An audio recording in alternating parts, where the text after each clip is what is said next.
percak-percak kuningnya tembus dari warna hijau daunnya. Ini menunjukkan pada fase pembentukan daun ini, pohon yang ada di hadapan kita ini mengalami kekurangan unsur kalium. Seharusnya yang pohon seperti ini kita berikan pemupukan ekstra KCl. Salam tandan berduri, sukses selalu untuk seluruh petani sawit swadaya. Kebun kelapa sawit yang dipupuk dengan lengkap menggunakan NPK jenis Yaramila, yaitu NPK 16-16-16 yang sudah ditambahkan dengan pemupukan KCl serta pemupukan unsur mikro, dolomit, dan kiserit.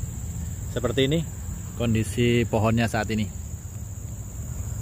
Jadi ini nampak subur ya, daunnya warna hijaunya betul-betul hijau sekali. Meskipun ini ada satu daun yang menunjukkan gejala menguning di bagian tepinya seperti ini. Kalau kita lihat lebih dekat, seperti ini bentuk daunnya. Jadi daun yang di tepinya itu mulai menguning dan akhirnya kering seperti ini. Jadi yang muncul seperti ini adalah gejala kekurangan magnesium. Pemupukan yang kita lakukan dalam 1 tahun terakhir itu berdampak di bagian atas itu ya. Karena kemarin pupuk kiserit dan dolomit baru kita berikan sekitar 4 bulan dalam periode 4 bulan terakhir. Jadi posisi daun ini daun yang paling bawah di susunan pelepah pada pohon ini. Ini menunjukkan daun ini muncul sekitar 7 bulan yang lalu. Jadi proses pembentukan daunnya pada saat kita belum berikan pupuk magnesium dari kiserit.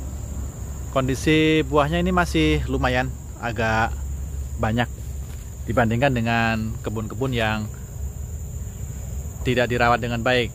Jadi kondisi pohon yang di area ini nampak sangat subur saat ini ya.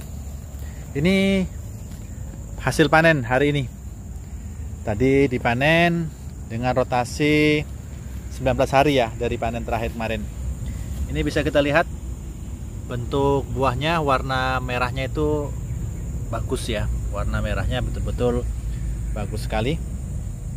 Dan semua buah rata-rata menunjukkan seperti itu.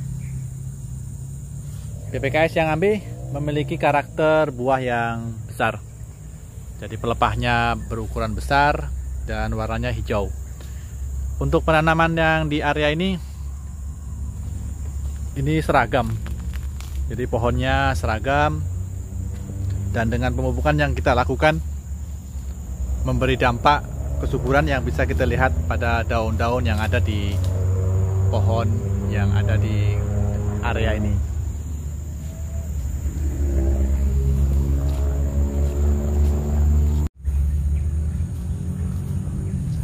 Panen yang dilakukan kali ini cukup menguras tenaga karena sebagian tanahnya tergenang air seperti ini. Jadi ini yang di sebelah ujung yang berdekatan dengan area yang rawa. Ini lokasinya di bagian pinggir sebelah ujung yang berbatasan langsung dengan rawa yang di sebelah sana. Saat ini sudah naik airnya seperti ini. Jadi kalau panen tadi di sini sempat kita lihat ini cukup susah ya sepertinya karena airnya itu menggenang. Jadi buah yang dipetik dari atas pohon itu jatuhnya di sini dan memercik, membuat basah pemanennya. Jadi ini musim hujan saat ini di daerah Kalimantan Timur.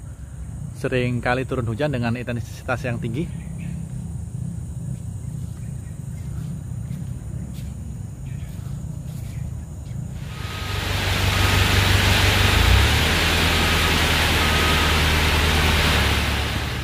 Di kebun ini kemarin juga kita sudah lakukan penyemprotan. Ini kita semprot dengan racun paraquat dengan dosis 60 mili ya. Jadi dosis yang kita pakai pada penyemprotan terakhir adalah paraquat 60 mili dengan campuran triklopir 30 mili dan surfaktan 20 mili, kemudian 5 gram metil metsulfuron. Jadi penyemprotan tidak kita lakukan pada seluruh area, namun hanya di area barisan pohon ini aja, karena kita menginginkan kondisi gulma itu tidak terlalu bersih untuk pohon ini. Jadi kita menginginkan gulma-gulma yang seperti ini, yang tidak mengganggu di proses pemupukan dan pemanenan, itu akan tetap kita pertahankan seperti ini. Jadi yang seperti ini akan kita pertahankan, dan nanti akan kita semprot apabila tingginya sudah mencapai 1 meter atau lebih. Sedangkan untuk yang di area barisan pohon ini, kita lakukan penyemprotan dengan bersih. Ini ada salah satu pohon yang buahnya cukup besar ya. Ini nampak sekali, sangat besar. Batangnya pun juga terlihat besar ya. Namun ini belum ada yang masak.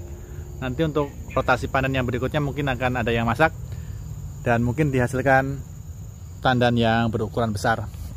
Jadi rata-rata daunnya berwarna hijau seperti ini. Jadi pemupukan yang kita lakukan sudah maksimal untuk kebun ini, sehingga menghasilkan seperti ini, daun yang sangat hijau seperti ini. Untuk wilayah yang di sebelah sini ada beberapa titik pohon yang mati, dan ini gejala-gejala kekurangan magnesium nampak di daun-daun yang ada di sekitar area ini. Ini ada 4 pohon ya yang menunjukkan gejala daun mengering seperti ini. Ini seharusnya kalau kondisi normal daun ini masih belum kering, karena daun ini masih dibutuhkan dalam proses pembentukan sari makanan yang akan membuat tanaman kelapa sawit menjadi lebih besar dengan bobot yang maksimal. Jadi untuk kelapa sawit, tingkat kesuburan daun menunjukkan ketercukupan unsur hara yang diberikan selama proses pertumbuhan tanaman, mulai dari 0 tahun sampai saat ini tanaman berumur di kisaran 12 tahun. Sekian ratus kilogram unsur hara yang telah diserap, yang diangkut dari hasil panen TBS yang dilakukan setiap bulannya.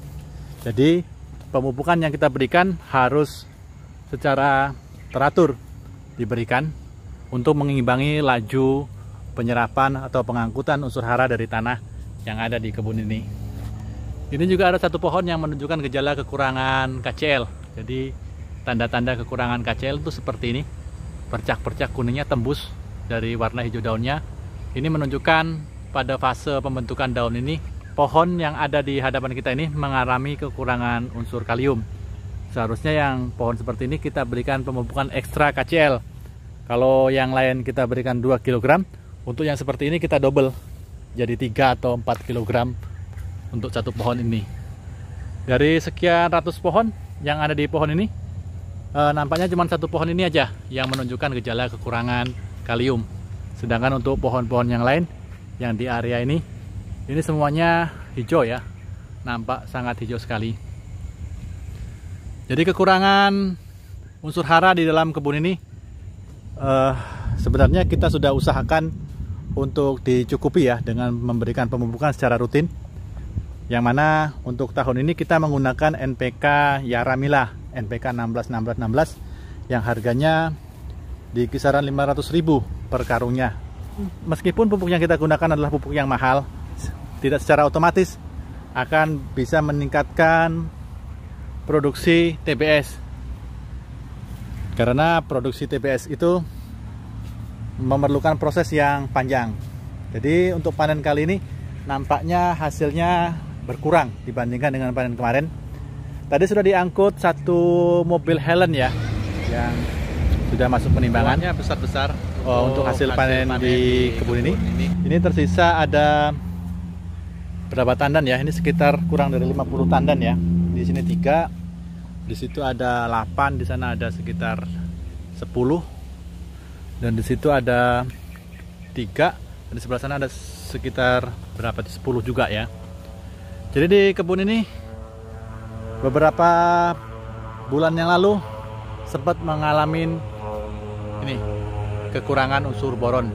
Jadi pupuk boron yang kita berikan sekitar 6 bulan yang lalu, dan daun ini yang di bagian bawah ini nampaknya muncul ketika kita belum berikan pupuk boron di kebun ini, sehingga muncul gejala seperti ini. Jadi kalau di kebun Anda muncul gejala daun yang keriting di bagian pucuknya ini tanda-tanda